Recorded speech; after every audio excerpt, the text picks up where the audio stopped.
صباح الخير. ما تيجي نشوف لو احنا عندنا بلانات مطبخ ومشروع مطبخ ازاي نحوله لسكتش اب موديلنج، تمام، باسرع وقت واقل مجهود. تمام. اول حاجه باجي على اللوحات الموجوده عندنا هنا، ونيجي هنا نمسح الرسومات اللي باجي هنا امسح كل الخطوط اللي مش هستخدمها بعد كده. الدايمنشنز، الاجساد مش هتروح معانا للاسف. نشيل كده، نشيل كده، نشيل كده، نشيل كده. اللي احنا هنشوفه دلوقتي هو المقاسات الستاندرد اللي ابدا عليها التشكيل المطبخ بتاعي. تمام. اهم حاجه بقى ايه في الشغل واحنا شغالين؟ كوبايه القهوه دي، لان هي اللي بتفرق معانا ان كان الديزاين يطلع كويس ولا لا. تمام. نبدا مع بعض، نكمل مع بعض. نمسح ايه تاني؟ كل ده اللي احنا بنشتغل عليه هو ان انا بجهز الفايل انه يخش سكتش اب سهل وكويس. تمام. طيب نعمل ايه؟ اي جزء انشائي، تمام، مش مهم ان هو يتنقل معايا على السكتش اب. تمام. بنكمل مع بعض. لو خدنا بالنا ان قطعه المطبخ العلويه مش مكمله معايا المطبخ، هي واخده حرف ال بس. تمام. نمسح دي. تمام. فل خالص. بكده فاضل معانا كمان البيبان والابواب والشبابيك اللي مش مكمله، اللي ملهاش علاقه بالسكتش اب معايا ان انا اخدها. اخد ده وامسحه. نفس الكلام هنعمله هنا. كل البلوكات اللي ملهاش استخدام عندي هي دي اللي مش هتتحرك. يهمني في الكومنتات لو حد محتاج اي امر انا نسيت اقوله او اعتمدت ان انا ما اقولوش مثلا، فلا ممكن نعيده ونقوله. هنا في ملحوظه ان في بلوكات زي البوتاجاز، المطبخ، الثلاجه، دي بلوكات موجوده هنا مش هستفيد منها هناك، لكن لازم افتكر مكانها. تمام. احنا كل اللي هنعمله هنمسحها، وقت ما نحتاج لها هنرجع للاوتوكاد هنا تاني. نعمل ايه بقى؟ سيف از، ونفتح السكتش اب. فاستاذنكم نفتح الاوتوكاد تاني. لازم واحنا شغالين هنا نبقى عارفين ان المقاسات بتاعتنا بايه. برجع هنا واقيس المقاس ده. تمام. ده 250 مللي، يبقى انا هنا شغال بالمليمتر. تمام. اقوم قافل، ممكن ما اقفلش، ممكن انزله تحت. تمام. واشتغل على السكتش اب. تمام. زي ما اتفقنا احنا هنشتغل على المليمتر زي ما الملف الكاد كان شغال. لو احنا حبينا نغير المقاسات مفيش مشكله، نبقى نقولها في مره ثانيه. تمام. بعد كده فايل، امبورت، تفاصيل لو دي دبليو جي اللي عندنا. طيب نشوف الاوبشن. لا مش عايزين امبورت ماتيريال.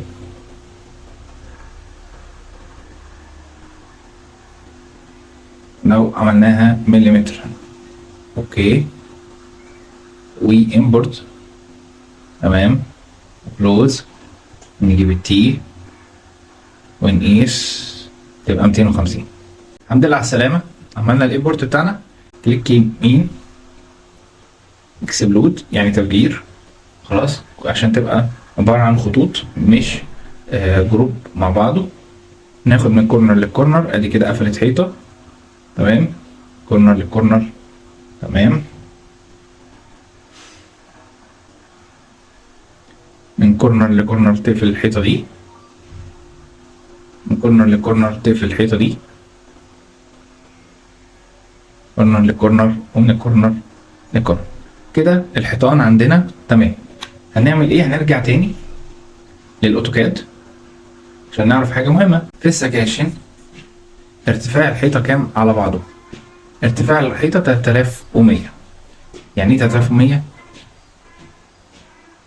3 متر و10. هل ده مقاس ستاندرد؟ لا. في الغالب المتاح دلوقتي 62 42.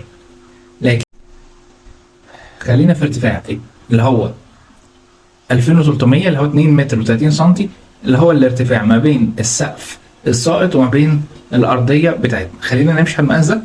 تمام. عشان خاطر احنا عايزين شكل المطبخ من جوه، ماليش دعوه بتفاصيل السقف مؤقتا دلوقتي. تمام. بعد كده ممكن نستخدمه لو بنتعلم على ريفت او بنتعلم نشتغل الجزء المعماري بتاع المكان نفسه. لكن احنا دلوقتي بنصمم المطبخ بس. تمام، احنا هنرجع للمطبخ ونرفع كل الحيطان بي، واتاكد ان البي دايس على الكنترول عشان يديني علامه البلس الموجوده هنا، وارفع زي ما اتفقنا كام 2 متر 30 واحنا شغالين بالملي، يعني 2300 ملي. تمام، اجي على اللي جنبه وارفعه على نفس المقاس، يعني اللي جنبه وارفعه على نفس المقاس، يعني اللي جنبه.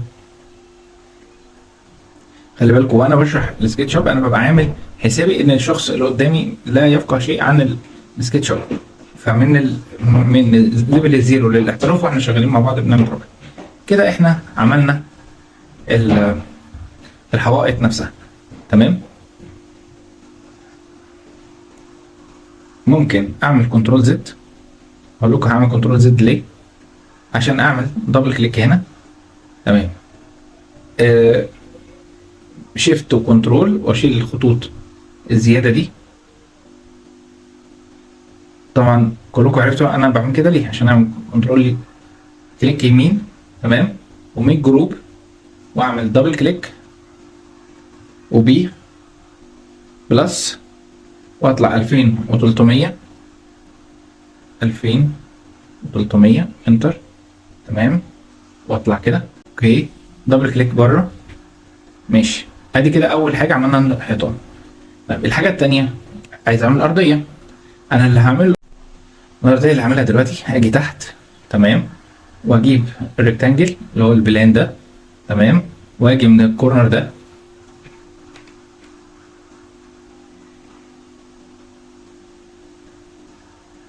ماشي. تمام، ودبل كليك عليها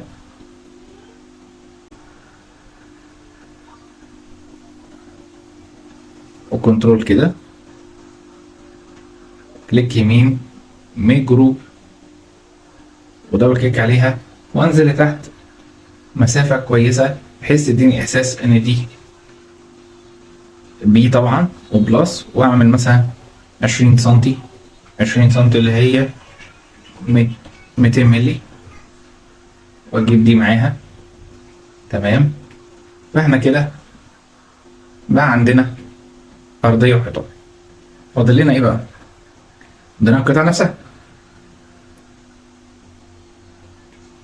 ممكن في وقت زي ده اعمل كده وكده وام. تمام، واعمل موف في الاتجاه ده بحيث ان انا كده بقى عندي المطبخ نفسه. تمام، اللي هو ارضيه وحيطان. نيجي بقى لقطع المطبخ هنعمل فيها ايه؟ اول حاجه باللاين، ونيجي كده واحنا كده بنتكلم عن القطع السفليه. تمام،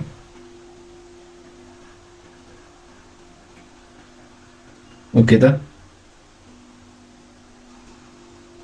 وكده زي ما اتفقنا. اللي احنا بنعمله دلوقتي هو الستاندر اللي هنشتغل عليه بعد كده اي تفاصيل تانية.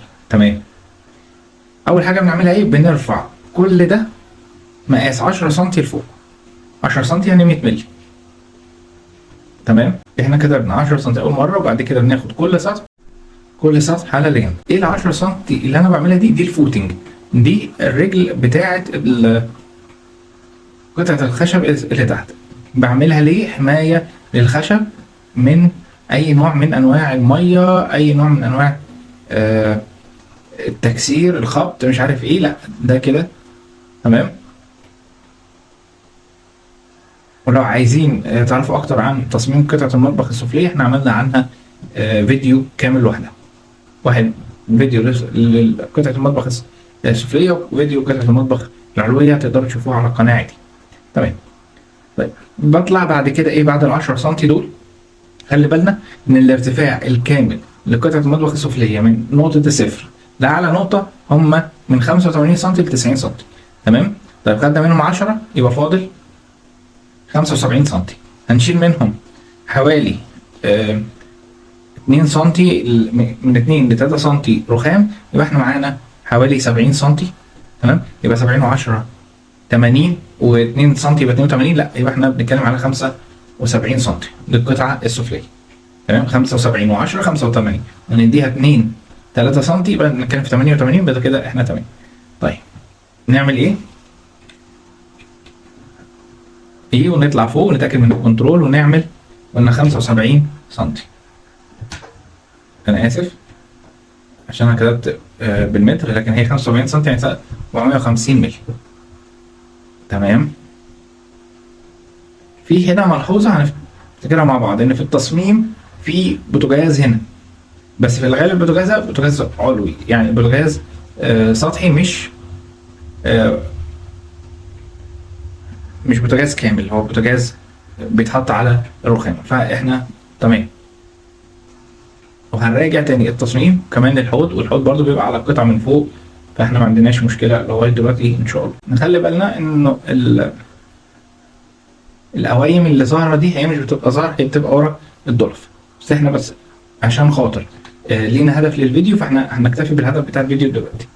فاحنا عملنا كده الفوتنج، تمام. بعد كده الضلف نفسها، طبعا الضلف دي هنقسمها بعد كده دراج وضلف ومش عارف ايه، تمام. لكن احنا بنعمل الكتله نفسها، تمام. بعد كده هنحط قطعه الرخامه، هنعمل بي وبلس ونطلع 2 سم اللي هي 20 مللي، تمام. اتفقنا ان احنا هيبقى فيها فيديو خاص ب رخامه المطبخ وازاي بختارها وايه الفروق بينهم وبين بعض، تمام. وحرف الاي وامسح كل الخطوط دي، لان هي بتبقى في الغالب يعني اقل عدد من القطع. طبعا هنبقى نعرفها ازاي، بنعرف مقاسات الرخام وازاي نعرف نحط تفاصيل بتاعتها، تمام. كده احنا حطينا الكتله بتاعه المطبخ. استاذنك هنعمل كاميرا باراليل وكاميرا ستاندرد فيو توب، تمام. وناخد الجزء ده مع بعضه وكليك يمين ونعمل ميك جروب عشان خاطر كده يبقى الجزء السفلي كله قطعه واحده. نرجع تاني الكاميرا خليها بالبرسبكتيف وبالام، وننقل من هنا نحطها هنا، وكده المطبخ اتحط في مكانه، تمام. نروح نعمل بقى قطعه المطبخ العلويه.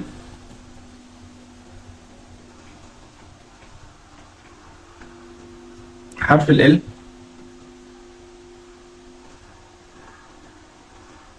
من هنا لهنا، هنا لهنا، ماشي. ومن هنا لهنا، تمام كده. كليك يمين، ميك جروب، دبل كليك عليها نفتحها، تمام. طيب الجزء العلوي بيبقى ارتفاعه كام تقريبا؟ احنا اتكلمنا عليه في الحلقة اللي فاتت. يبقى الجزء العلوي ارتفاعه 70 سم بي، تمام. وبلس، اتأكد من بلس وانزل لتحت 70 سم اللي هو 700 مللي، تمام. ده كده الجزء العلوي، ده بأبسط الطرق، تمام. نيجي بقى عنده بالام اللي هي الموف، وناخد حركة مثلا ناخدها من هنا، ماشي، تمام. نيجي هنا ونحط. ده حاولت المطبخ من اوتوكاد لسكتش اب في اقل وقت، تمام، بما فيه حيطان وقطع علوية وقطع سفلية. بعد كده لو محتاجين تفاصيل اكتر هناخدها في فيديو جاي. اشكرك.